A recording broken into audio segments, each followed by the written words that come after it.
Hello, my name's Natalie D. I'm a life coach, which means I work with people who want to manage their lives better and be happier. Today, I'm going to give you some insights, tips and ideas for greater success in your life. And now for some tips on how to resist temptation. Believe it or not, the first thing I'm going to tell you is sometimes just give in. If you put yourself under consistent pressure to resist temptation, you're going to give in anyway. So be natural, be human. If you get it right 80% of the time, that's pretty good. Giving in sometimes just takes away the pressure. There are a number of areas that are typical where we try to resist temptation. It could be with food, cigarettes, alcohol, or even phoning someone that you would really like to talk to.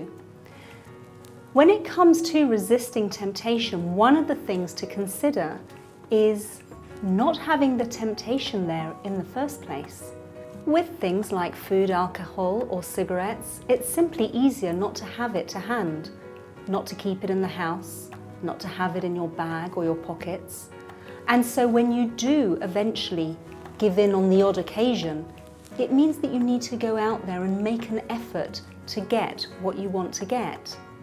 This leads me on to point number 2, which is if you do give in to temptation and you do go and make the effort to go and get what you want, then at least you can do so in a measurable way.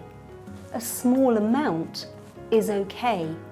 Again, remember, if you give in to temptation sometimes, it will be so much easier to resist temptation most of the time, and 80% is still considered success. Another consideration is to let other people know that you are resisting certain temptations.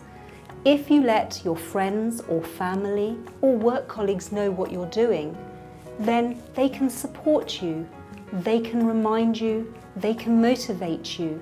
And by being aware that other people know what you're doing, it can help you to stay on track. So be open and share what you're doing, talk about it. You can talk about the times that are a bit more difficult and the challenges and the times that are easier and that are working for you. There are people around you who will be supportive, motivating and encouraging.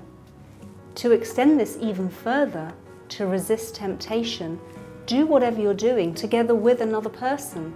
For example, if you've decided that you want to lose weight and you've joined one of these options to change the way you eat, do so with another friend who wants to do the same. Or if you've decided to go to the gym or do some sport regularly, find a buddy, someone you can do this with. You're less likely to let someone else down if you're committed to doing this together with another person.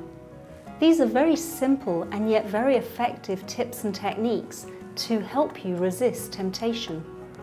Finally, the very last tip is a very old rule called the 20-minute rule.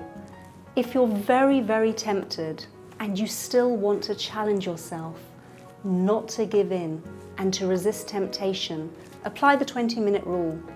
Give yourself 20 minutes and see if you still really want to give in. If you do, then do so and let yourself off the hook. Often you will find that 20 minutes is really enough time for you to make a decision that you're happy to resist the temptation and move on. And that's how you can resist temptation.